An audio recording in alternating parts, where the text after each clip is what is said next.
Next మనకి introduction to Python. So, next మనం Python యొక్క ఇంట్రొడక్షన్ అనేది చూద్దాము. సో, ఇందులో మనం what is Python, why Python, Python application, job roles in Python. So, ఇవన్నీ కూడా మనం ఈ యొక్క ఇంట్రొడక్షన్ ఆఫ్ పైథాన్‌లో చూద్దాం.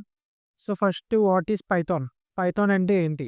సో, పైథాన్ అనేది మనకు ఒక హై లెవెల్ లాంగ్వేజ్. లాస్ట్ వీడియోలో చెప్పాను. అలాగే ఈ ప్రోగ్రామింగ్ లాంగ్వేజ్ అనేది దేనికి యూజ్ చేస్తామంటే సాఫ్ట్‌వేర్ అనేది ఈజీగా అండ్ క్విక్‌గా బిల్డ్ చేయడం కోసం అయితే పైథాన్ లాంగ్వేజ్ అనేది యూజ్ చేస్తాము. నీకు సింపుల్‌గా చెప్పాలంటే ఈ పైథాన్ అనేది మనకి చాలా friendly, user friendly programming language అని కూడా చెప్పొచ్చు. ఎందుకంటే ఈ పైథాన్ అనేది మనకి చాలా ఈజీగా ఉంటదనమాట. ఫర్ ఎగ్జాంపుల్ మీకు సి లాంగ్వేజ్ తెలిస్తే సి లాంగ్వేజ్‌లో అవుట్‌పుట్ ప్రింట్ చేయడానికి ప్రింట్ఎఫ్ అని యూజ్ చేస్తాం.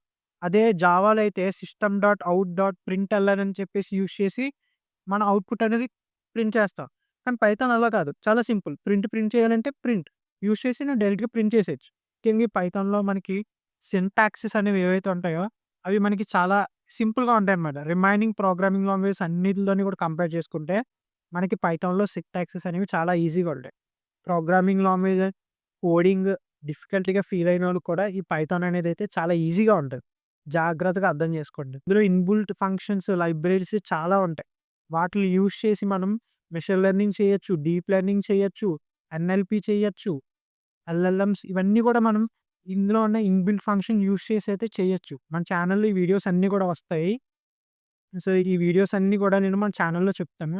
మీరు ఇంకా మా ఛానెల్ సబ్స్క్రైబ్ చేసుకోకపోతే సబ్స్క్రైబ్ చేసుకోండి.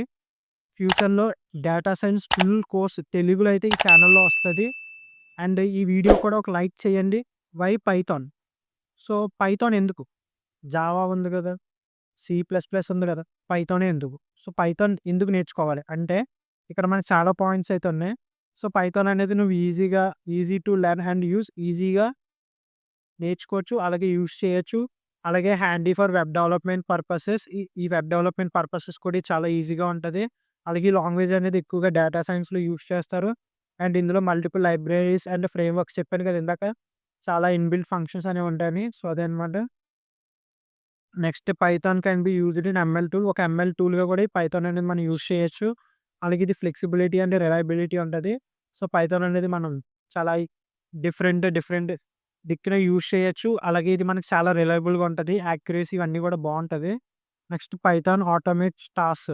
సో, ఇప్పుడు మనకి ఏవైతే ఆటోమేషన్స్ వస్తున్నాయి కదా! సో, ఈ ఆటోమేషన్స్ అన్నీ కూడా మనం పైథాన్ యూజ్ చేసి అయితే చేస్తున్నాము. ప్రెజెంట్ పైథాన్ అనేది అయితే చాలా వైడ్‌గా యూజ్ చేస్తున్నాము. అది కూడా చూద్దాము. సో, నెక్స్ట్ మనకేంటంటే పైథాన్ అప్లికేషన్స్. సో, ఈ పైథాన్ వల్ల మనకి ఏ అప్లికేషన్స్ ఉన్నాయంటే, సో, ఈ పైథాన్ వల్ల మనకి అప్లికేషన్స్ అన్నీ ఉన్నాయి.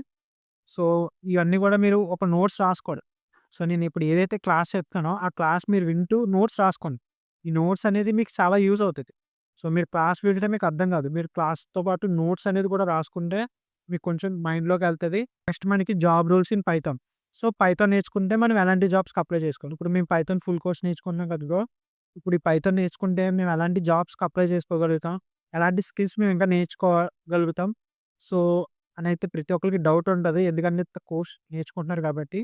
సో, ఇందులో ఈ జాబ్ రోల్స్ అన్నిట్లికి కూడా మీరైతే పైథాన్ నేర్చుకుంటే అప్లై చేసుకోవచ్చు.